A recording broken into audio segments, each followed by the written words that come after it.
බෙදුවාම එන උත්තරයට කියනවා පරමාණු ස්කන්ධ ඒකකය. දැන් බලමු ඒක ගණනය කරන්නේ කොහොමද කියලා. බලන්න ඈ. කමාර ලේසි. දැන් C12 ස්කන්ධය. දැන් දාමුකෝ පරමාණු ස්කන්ධය කියලා මේකට කෙටියෙන් කියනවා අපි AMU. හරි.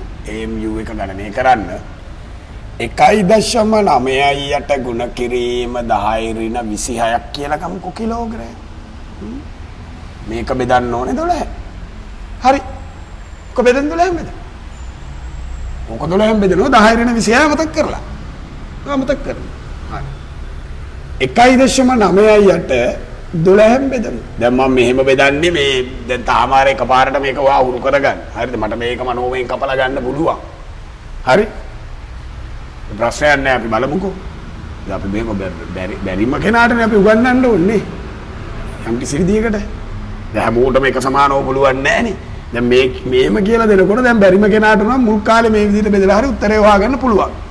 පස්සේ ඒක හරි ගස්ස ගන්න ඕනේ ඉක්මනින් සුළු කිරීම මදා ගන්න. හරි?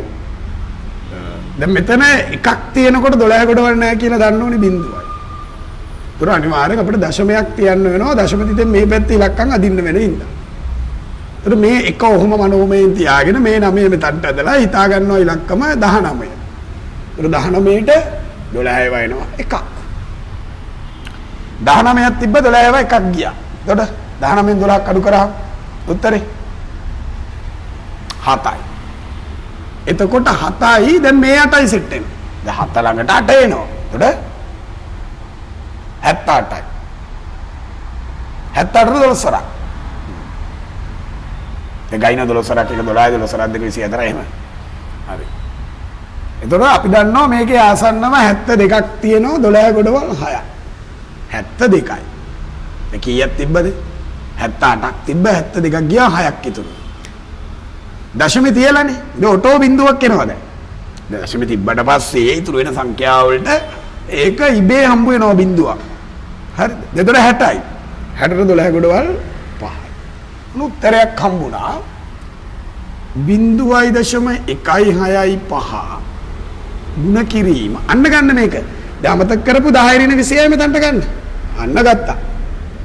ග්‍රෑම් නෙමෙයි කිලෝග්‍රෑම්. රයිට්. හරි. ග්‍රෑම් වලින් ගණනය කරන්නත් පුළුවන් ආ. හරි. දැන් ප්‍රශ්නයක් එනවා. දැන් මේක විද්‍යාත්මක අංක නේනේ. මෙහෙම තියාගෙන හදන්නත් පුළුවන් බැරි නෑ. දැන් හැමදේම හරියට කරමුකෝ. මේ දශමයේ මෙතනට පන්නලා මේ පූර්ණාංශයට එකක් වෙන විදිහට මේ සංඛ්‍යාව සකස් කරගන්න. බලන්න වෙන දේ මෙතනින් මෙතනට පැන්නාම සංඛ්‍යාව 1.65 වෙනවා. හරි? හැබැයි ওই පැන්න එකේ අවදානම තියෙන්නේ අවුල වෙන්නේ මෙන්න මේ දශමයට. මෙන්න මේ බලයට. දශමයේ දකුණට එක පියවරක් පැන්නොත් එක ඍණ බලයකින් වැඩි වෙනවා. දැන් දශමයේ මෙතනට එකකින් පැන්න ඍණ 26 ඍණ 24 වෙනවා. මෙන්න මේ අගයට කියනවා AMU එක නැත්නම් පරමාණුක ස්කන්ධ ඒකකය. පැහැදිලිද? හරි. හරි ඉක්මනට ලියා ගන්න. රයිට්. දැන් මේක පාවිච්චි කරලා සෝඩියම්ගේ සාපේක්ෂ පරමාණු ස්කන්ධය හොයමු. මොන දැන් මේක මැකුවා. හරි. දැන් මම පැත්තක තියා ගන්නවා AMU එක. 1.65 ගුණ කිරීම 10 ඍණ 27ක් කිලෝග්‍රෑම්. හරි. ග්‍රෑම් වලින් හදන්න පුළුවන්. ඒ දෙන ඒකකයේ අනුව ඒකක සෙල්ලම දාගන්න දැනගන්න. දැන් මේ ටියුට් එකේ ගාන දීලා තියෙන්නේ කිලෝග්‍රෑම් වලින්. එනිසා කිලෝග්‍රෑම් වලින් හදනවා. හරිද? ඒතර මේකේ තියෙනවා පළවෙනි ගානේ සෝඩියම් ස්කන්ධය 3.84යි 1යි. අපිට දෙනවා ගාන. සෝඩියම් ස්කන්ධය 3.84යි 1යි වැඩි කිරීම 10 ඍණ 26ක් කිලෝග්‍රෑම් කියලාම දීලා තියෙනවා. ඉතින් ඒක කිලෝග්‍රෑම් දුන්න නිසා මේකත් කිලෝග්‍රෑම් වලින් හදාගත්තා. හරි? දැන් මට ඕනේ මෙයාගේ මොකද්ද? සාපේක්ෂ පරමාණුක ස්කන්ධ. හදමු. ඔන්න මම හොයන්න හදන්නේ සෝඩියම් සාපේක්ෂ පරමාණුක ස්කන්ධ. දැන් කාගේද හොයන්න ඕනේ? සෝඩියම් සාපේක්ෂ පරමාණු. සෝඩියම් හොයන්න ඕනේ. හරි. එතකොට සෝඩියම්ගේ මේ ස්කන්ධය බෙදන්න ඕනේ පරමාණුක ස්කන්ධ ඒකකේ. හරි. ඒක ලියලා ඉන්න ඕනේ නැහැ. ගෙලින්ම ගෙනල්ලා ආදේශ කරන්න. දැන් 3.841 ගුණ කිරීම 10 ඍණ 26ක් කිලෝග්‍රෑම්. ඕක බෙදනවා 1.65 බිඳුවයි ගුණ කිරීම 10 ඍණ 27ක් කිලෝග්‍රෑම්. ඇයි මේ බිඳුවක් දාගත්තේ? ඔන්න බලන්න බිඳුව දාගත්තේ මෙන්න මේ වාසියට මේ. දැන් මෙතන තියෙන්නේ දශම ස්ථාන 3ක සංඛ්‍යාවක්. තුන මේ යටත් දශම ස්ථාන 3ක සංඛ්‍යාවක් කරන්න තමයි බිඳුවක් දැම්මේ. දැන් මේ දශම සංඛ්‍යාවක අගට බිඳු දැම්මා කියලා මේ දශමාගේ වෙනසක් වෙන්නේ නැහැ. මෙහෙට බිඳු දාන්න බෑ. ඒක දශමාගේ වෙනස් වෙනවා. අර ඒ නිසා බිඳුවක් දායතර ප්‍රශ්නයක් නැහැ. දැන් මේක බෙදද්දි අන්නර පරණ ක්‍රමෙම අනුගමනය කරන්න. මොකද්ද? 10 බල අමතක කරනවා. තකනවා 10 බල ගන්න නැතුව ඉන්නවා. මේ සංඛ්‍යාවේ දශම අමතක කරනවා. ඒකට 3841යි. මේක 1650. බෙදමු 3841 1650යි. හරි බෙදා ගන්නකො. මේ බෙදන අතර අපිත් බෙදමු. හරි. 3841 බෙදන්න ඕනේ 1650. දැන් මේක මෙහෙම ගන්නකො. මෙතන 16 2ක් 32යි. ඒ කියන්නේ 1600 2ක් 3200යි. 50 2ක් 100යි 3300යි. නම් මෙතනට දාන්න පුළුවන් 2 3300යි. එකෙන් බිඳුවක් 1යි, හතරෙන් බිඳුවක් 4යි, අටෙන් 3ක් 5යි. හරි. එතකොට මෙතන අපි ගන්නවා දැන් මේකට බිඳුවක් ගන්නවා. දශමයක් තියලා බිඳුවක් ගන්නවා. 5410යි. හරි නේද අඩු කළා. එකෙන් බිඳුවක් 1යි, හතරෙන් බිඳුවක් 4යි, අටෙන් 3ක් 5යි. ඒ බිඳුවක් ගත්තාම 5440යි. දැන් බලමු. මෙතන ගමු අපි 10ව 3ක් 3000යි. 600ව 3ක් 1800යි. එතකොට 4800යි. 50ව 3ක් 150යි. 4950යි. එහෙනම් මෙතන දාගන්නවා 3. හරි. එතකොට එනවා 4950. හරිනේ. 4950යි.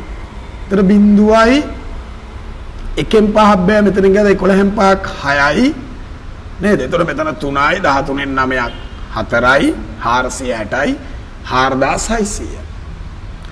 5410ට 3ක් තිබ්බනම් 4600ට තියෙන්නේ 2යි. දැන් ওই බෙදාගත්ත ඇති. මේක බෙදන ගානක් නෙමෙයි දශම ස්ථාන දෙකකට බෙදුවා. ඔන්න මතක තියාගන්න. එතන මට මෙතන උත්තරේ එනවා 2.32 ගුණ කිරීම. ඔන්න දැන් අර අමතක කරපු 10 බල ටික දැන් ගේන්න ඕන. දැන් අමතක කරපුවා ගේන්න. හරි.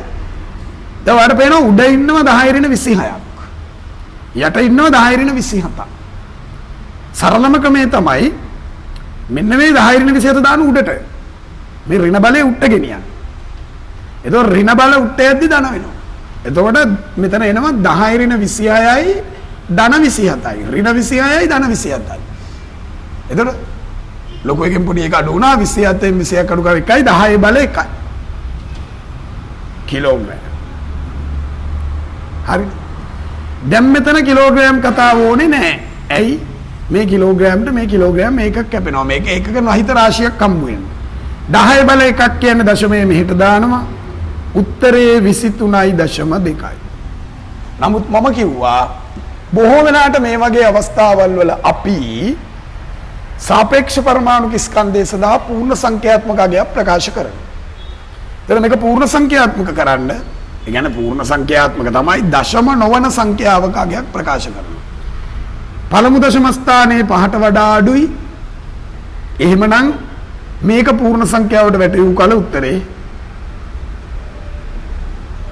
එතන මේකේ තව සම්බන්ධිකුත් තියෙනවා.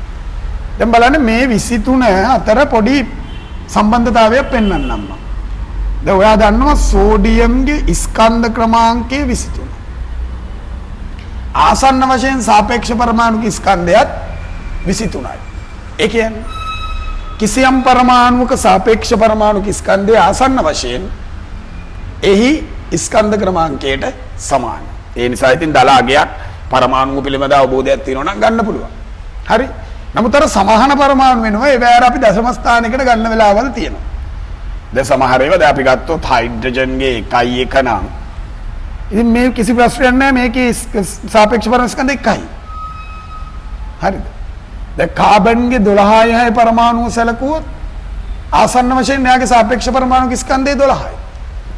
ඔතන පොඩි සම්බන්ධතාවයක් තියෙනවා. දැන් මෙතන ගානින්ම ඔප්පු වුණා සෝඩියම් ස්කන්ධ ක්‍රමාංකය 23යි. අපි සාමාන්‍යයෙන් ගණනය කිරීම වලින් හොයලා ගන්න උත්තරෙත් ආසන්න වශයෙන් 23යි. ඒ කියන්නේ පරමාණුක ස්කන්ධ ක්‍රමාංකය ආසන්න වශයෙන් එයාගේ සාපේක්ෂ පරමාණු ස්කන්ධයට සමානයි. ඒක ඔළුවේ තියාගන්න. හරිද? දැන් සමහර ගණනය කිරීම වලදී දැන් මේ වගේ ගණනය කිරීමක් ආම අපි මේ ගණනය කිරීම කරනවා මේකට ලකුණු හම්බ වෙනවනේ.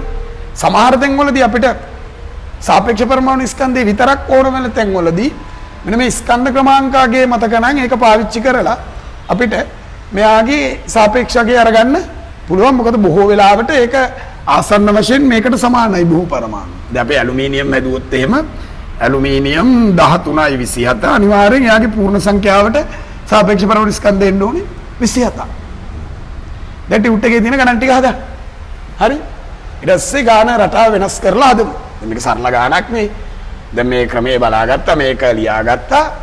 ටියුට් එකේ තියෙන පළවෙනි ගණන් 10 දැන් අපිට ගාලා හදන්න. හරි? ගණන් ටික හදන්න මේ කොපි කරගෙන ටක් ගාලා